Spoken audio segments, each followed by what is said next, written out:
یہ سر کربلا سے کوفہ پہنچے۔ کوفہ سے جب لٹا قافلہ نبی زادیوں کا جب شام کی طرف روانہ ہوا تو ان یزیدیوں نے آل محمد کے گھرانے کے 16 سر جو ان کی نگاہ میں بڑے قیمتی سر تھے ان کے لیے ایک لکڑی کا صندوق بنوایا۔ جب شہروں بستیوں سے گزر ہوتا تھا تو یہ سر نیزوں پہ چڑھا لیتے تھے۔ جب رات کو قیام کرتے تھے ان 16 سروں کو اتار کے صندوق میں بند کر کے تالا لگا کے رکھتے تھے تاکہ آل محمد کے چاہنے والے ہم سے یہ سر چھین نہ لیں، ہم یزید کے انعام سے محروم نہ ہو جائیں۔ عزادارو، میں نے پڑھ لیا، آپ نے سن لیا۔ اب ذرا سوچئے کوفہ سے شام تک کتنی بار نیزوں پر چڑھائے گئے اور کتنی بار یہ سر نیزوں سے اتارے گئے۔ اجرکم علی اللہ۔ ایک ایک شقیق کے پاس ایک ایک سر تھا جو سر کی حفاظت پر مامور تھا۔ عزادارو، جس شقیق کے پاس مولا حسین علیہ السلام کا سر مبارک تھا وہ کہتا ہے کہ جب قافلہ حلب سے نکلا تو راستے میں جلدی کوئی منزل نہ آئی۔ اس دن ہم نے 2 برابر سفر طے کیا اور سفر کر کر کے ہم اتنے تھک گئے، دگنا سفر طے کرنے کے بعد ایک منزل آئی جہاں پہ قافلہ رکا۔ شقیق کہتا ہے ہم اتنے تھک گئے تھے گویا ہمارے بدن سے جان نکل گئی ہو۔ کہتا ہے ہمارے لیے دسترخوان لگا اور سب بے ہوش ہو کر سو گئے۔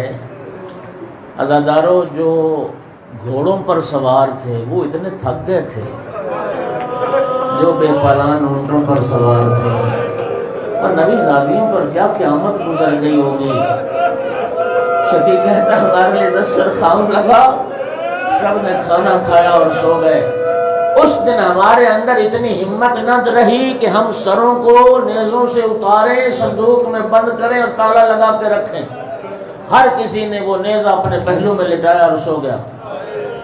کہتا ہے مجھے فکر تھی، چاندنی رات تھی، آدھی رات کو میں اٹھا، میں نے اپنے ساتھیوں کا جائزہ لیا، میں نے قیدیوں پر نگاہ کی۔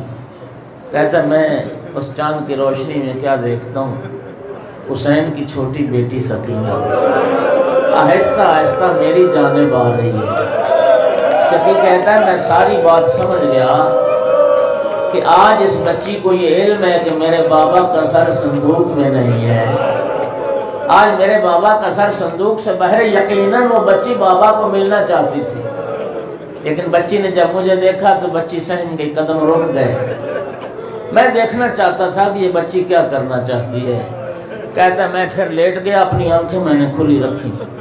بچی کو جب اطمینان ہو گیا نا کہ میں سو گیا ہوں، آہستہ آہستہ قدم اٹھاتے میرے قریب آئی اور میرے قریب آ کے بڑے آرام سے بابا کے سر کو نو کے نیزہ سے جدا دیا،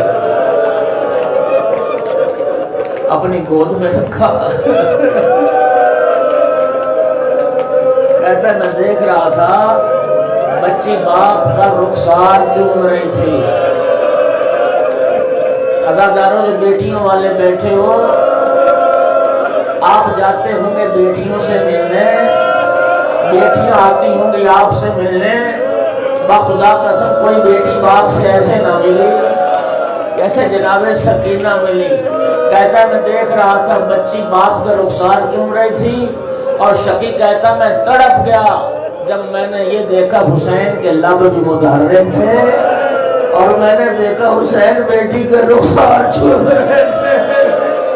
شقیق کہتا ہے شقاوت مجھ پر غالب آئی اور میں اٹھا، اپنا ہاتھ بلند کیا، بچی نے جلدی سے بابا کا سر زمین پہ رکھا، کہتی تھی ظالم مجھے نہ مار۔